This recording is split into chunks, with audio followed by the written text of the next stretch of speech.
ಅಸ್ಥಿ ಸಂಚಯವು ಅಂತ್ಯ ಸಂಸ್ಕಾರಗಳಲ್ಲೊಂದು ಅತ್ಯಂತ ಮಹತ್ವದ ಕರ್ಮ. ಮನುಷ್ಯನು ಮರಣ ಹೊಂದಿದ ಮೇಲೆ ದೇಹವನ್ನು ವಿಧಿಪೂರ್ವಕವಾಗಿ ದಹನ ಮಾಡಲಾಗುತ್ತದೆ. ದಹನದ ನಂತರ ಉಳಿಯುವವು ಅಸ್ಥಿಗಳು. ಆ ಅಸ್ಥಿಗಳನ್ನು ಭಕ್ತಿಯಿಂದ ವಿಧಿಪೂರ್ವಕವಾಗಿ ಸಂಗ್ರಹಿಸುವುದನ್ನು ಅಸ್ಥಿ ಸಂಚಯ ಎಂದು ಕರೆಯುತ್ತಾರೆ. ಪೂರ್ವಕಾಲದಿಂದಲೂ ಋಷಿಮುನಿಗಳು ಹೇಳಿರುವಂತೆ ಮನುಷ್ಯ ದೇಹವು ಪಂಚಭೂತಗಳಿಂದ ನಿರ್ಮಿತ.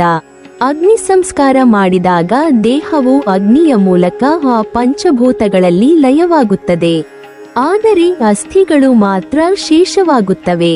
ಅವು ದೇಹದ ಅಂತಿಮ ಗುರುತು, ಮೃತಾತ್ಮದ ಭೌತಿಕ ಚಿಹ್ನೆ. ಆದ್ದರಿಂದ ಅವನ್ನು ನಿರ್ಲಕ್ಷಿಸುವುದಿಲ್ಲ. ಬದಲಿಗೆ ಗೌರವದಿಂದ ಸಂಗ್ರಹಿಸಿ ಪವಿತ್ರ ನದಿಗಳಲ್ಲಿ ವಿಸರ್ಜಿಸುವುದು ಕರ್ಮವೆಂದು ಶ್ರುತಿ ಸ್ಮೃತಿಗಳಲ್ಲಿ ವಿವರಿಸಲಾಗಿದೆ.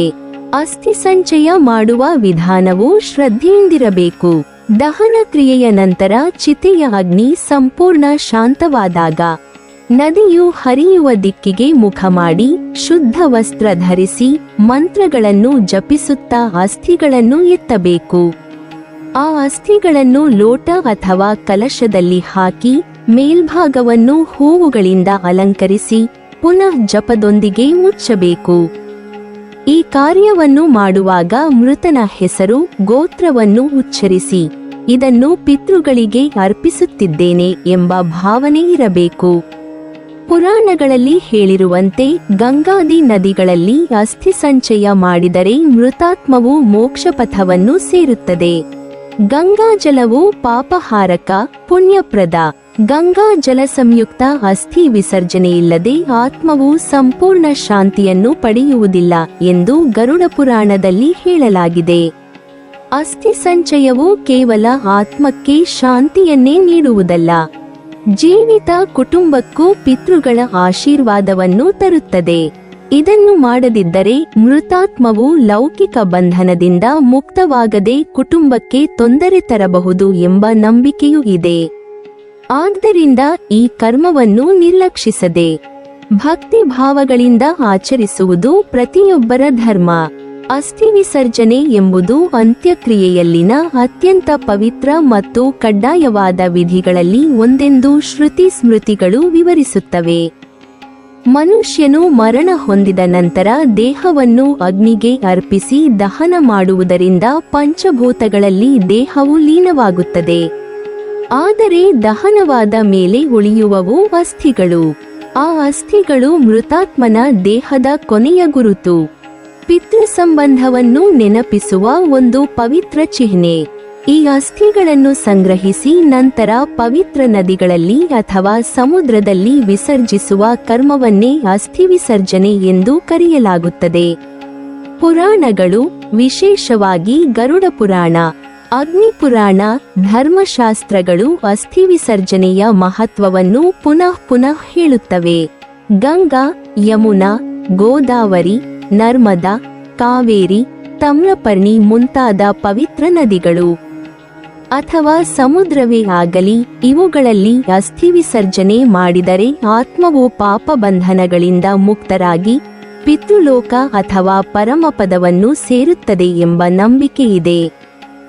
ಗಂಗಾ ಜಲದಲ್ಲಿ ಅಸ್ಥಿ ವಿಸರ್ಜನೆ ಮಾಡಿದರೆ ಆತ್ಮವು ಮತ್ತೆ ಪುನರ್ಜನ್ಮ ಪಡೆಯದೆ ಮೋಕ್ಷವನ್ನು ಹೊಂದುತ್ತದೆ ಎಂಬ ವಾಕ್ಯಗಳನ್ನು ಶಾಸ್ತ್ರಗಳಲ್ಲಿ ಕಾಣಬಹುದು. ವಿಸರ್ಜನೆ ಮಾಡುವ ವಿಧಾನಕ್ಕೂ ಒಂದು ನಿಯಮ ಇದೆ. ದಹನವಾದ 3ನೆಯ ದಿನ, 7ನೆಯ ದಿನ ಅಥವಾ 12ನೇ ದಿನ ಕುಟುಂಬಸ್ಥರು ನದಿಗೆ ಹೋಗಿ ಶುದ್ಧ ವಸ್ತ್ರ ಧರಿಸಿ ಮಂತ್ರ ಪಠಣದೊಂದಿಗೆ ಅಸ್ಥಿಗಳನ್ನು ಕಲಶದಲ್ಲಿ ತೆಗೆದುಕೊಂಡು ಹೋಗಬೇಕು. ಮೊದಲು ನದಿಗೆ ಪ್ರಾರ್ಥನೆ ಮಾಡಬೇಕು. ಹೇ ಗಂಗೆ, ಹೇ ಯಮುನೆ, ಹೇ ಸರಸ್ವತಿ, ನರ್ಮದೆ, ಸಿಂಧೋ, ಕಾವೇರಿ, ಈ ಮೃತಾತ್ಮನ ಅಸ್ಥಿಗಳನ್ನು ಸ್ವೀಕರಿಸಿ ಅವನಿಗೆ ಮೋಕ್ಷವನ್ನು ನೀಡು. ಅನಂತರ ಮೃತನ ಹೆಸರು ಮತ್ತು ಗೋತ್ರವನ್ನು ಉಚ್ಚರಿಸಿ ಅಸ್ಥಿಗಳನ್ನು ಜಲದಲ್ಲಿ ಮುಳುಗಿಸಬೇಕು. ವಿಸರ್ಜನೆಯ ನಂತರ ಹೂವು, ತುಳಸಿ, ಎಳ್ಳು, ಅಕ್ಕಿ ಇವುಗಳನ್ನು ಅರ್ಪಣೆ ಮಾಡುವುದರಿಂದ ಕರ್ಮ ಸಂಪೂರ್ಣವಾಗುತ್ತದೆ. ಈ ವಿಧಿಯ ಹಿಂದಿರುವ ತತ್ವಶಾಸ್ತ್ರ ಬಹಳ ಗಂಭೀರ.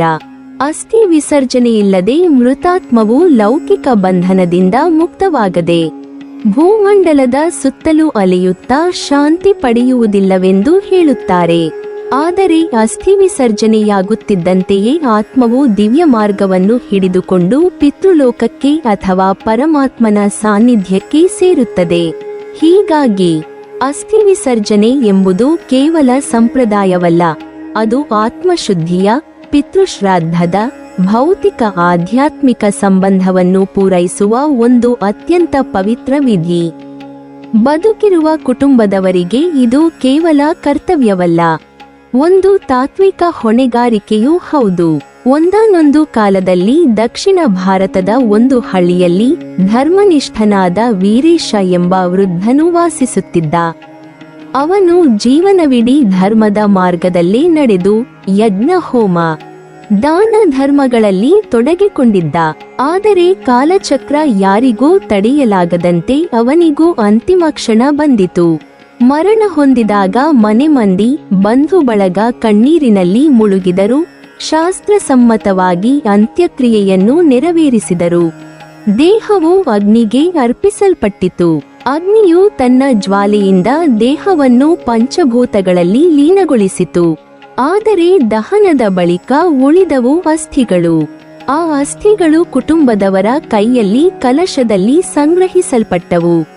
ಮನೆತನದ ಹಿರಿಯರು ಮಗನಾದ ರಾಘವೇಶನನ್ನು ಕರೆದು ಹೇಳಿದರು, ಮಗನೇ, ತಂದೆಯ ಅಸ್ಥಿಗಳನ್ನು ವಿಸರ್ಜನೆ ಮಾಡುವುದು ನಮ್ಮ ಪರಮ ಕರ್ತವ್ಯ. ಇದಿಲ್ಲದೆ ಆತ್ಮವು ಸಂಪೂರ್ಣ ಶಾಂತಿ ಪಡೆಯುವುದಿಲ್ಲ. ಈ ಕಲಶವನ್ನು ನೀನು ಗಂಗಾ ನದಿ ತೀರಕ್ಕೆ ತೆಗೆದುಕೊಂಡು ಹೋಗಿ ವಿಸರ್ಜಿಸಬೇಕು. ರಾಘವೇಶನು ಗೌರವದಿಂದ ತಲೆಯಾಟಿ ತಂದೆಯ ಅಸ್ಥಿ ಕಲಶವನ್ನು ತಲೆಯ ಮೇಲೆ ಹೊತ್ತು ಪ್ರಯಾಣ ಶುರು ಮಾಡಿದ. ಅವನ ಹೃದಯದಲ್ಲಿ ಒಂದು ಭಯ ಭಕ್ತಿ ಮಿಶ್ರಿತ ಭಾವನೆ. ಗಂಗಾ ನದಿಯ ತಟವನ್ನು ತಲುಪಿದಾಗ ನದಿಯ ನೀರಿನ ಘೋಷವು ಅವನ ಹೃದಯಕ್ಕೆ ಶಾಂತಿಯನ್ನು ತುಂಬಿತು. ಅವನು ನದಿಗೆ ದಂಡವತಿಯಾಗಿ ನಮಸ್ಕರಿಸಿ ಪ್ರಾರ್ಥನೆ ಸಲ್ಲಿಸಿದ, ಹೇ ಗಂಗಾಮಾತೆ, ನನ್ನ ತಂದೆಯ ಈ ಅಸ್ಥಿಗಳನ್ನು ಸ್ವೀಕರಿಸು. ಅವನ ಆತ್ಮವು ಪಾಪಬಂಧನಗಳಿಂದ ಮುಕ್ತನಾಗಿ ನಿನ್ನ ಕರುಣೆಯಿಂದ ಪಿತೃಲೋಕವನ್ನು ಸೇರುವಂತೆ ಮಾಡು. ಅವನ ಕಣ್ಣೀರು ತಡೆಯದೆ ಹರಿಯಿತು. ಆತನು ಕಲಶವನ್ನು ತೆರೆದು ನಿಧಾನವಾಗಿ ನದಿಯೊಳಗೆ ಅಸ್ಥಿಗಳನ್ನು ಮುಳುಗಿಸಿದ. ಅಲ್ಲಿ ಅವನು ಎಳ್ಳು, ತುಳಸಿ, ಹೂವುಗಳನ್ನು ಅರ್ಪಿಸಿ ಮಂತ್ರಗಳನ್ನು ಜಪಿಸಿದ. ನದಿಯ ಪ್ರವಾಹದಲ್ಲಿ ಅಸ್ಥಿಗಳು ಮಾಯವಾಗಿ ಜಲರಾಶಿಯೊಡನೆ ಒಂದಾಗುತ್ತಿದ್ದಂತೆ ಅವನ ಹೃದಯದಲ್ಲೂ ತಂದೆಯ ಆತ್ಮವು ದಿವ್ಯ ಮಾರ್ಗವನ್ನು ಹಿಡಿದಿದೆ ಎಂಬ ಶಾಂತಿ ಮೂಡಿತು.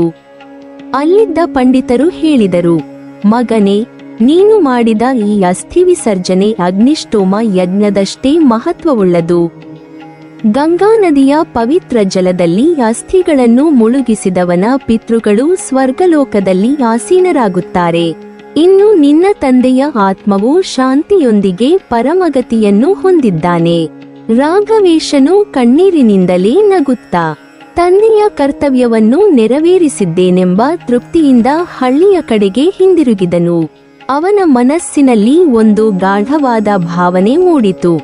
ಜೀವನವು ಶಾಶ್ವತವಲ್ಲ, ಆದರೆ ಪಿತೃಗಳಿಗೆ ಮಾಡಿದ ಕರ್ತವ್ಯ, ಶಾಸ್ತ್ರಾನುಸಾರ ಮಾಡಿದ ಸಂಸ್ಕಾರವೇ ಅವರಿಗೆ ಶಾಶ್ವತ ಶಾಂತಿಯನ್ನು ತರುತ್ತದೆ.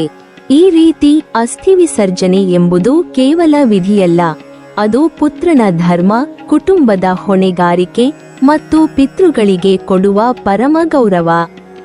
ಕಥೆಯ ರೂಪದಲ್ಲಿ ತಿಳಿಯುವಂತೆ ಇದು ಕೇವಲ ಅಸ್ಥಿ ಮುಳುಗಿಸುವ ಕ್ರಿಯೆಯಲ್ಲ, ಅದು ಆತ್ಮ. ನೀವಿನ್ನೂ ನಮ್ಮ ಚಾನೆಲ್ ಅನ್ನು ಸಬ್ಸ್ಕ್ರೈಬ್ ಮಾಡಿಲ್ವಾ? ಹಾಗಾದರೆ ಈ ಕೂಡಲೇ ನಮ್ಮ ಇಂದ್ರಜಾಲ ಚಾನೆಲ್ ಅನ್ನು ಸಬ್ಸ್ಕ್ರೈಬ್ ಮಾಡಿ ಮತ್ತು ಪಕ್ಕದಲ್ಲಿರುವ ಬೆಲ್ ಐಕಾನ್ ಅನ್ನು ಕ್ಲಿಕ್ ಮಾಡಿದರೆ ನಮ್ಮ ಹೊಸ ವಿಡಿಯೋಗಳನ್ನು ನೀವು ನೋಡಬಹುದು.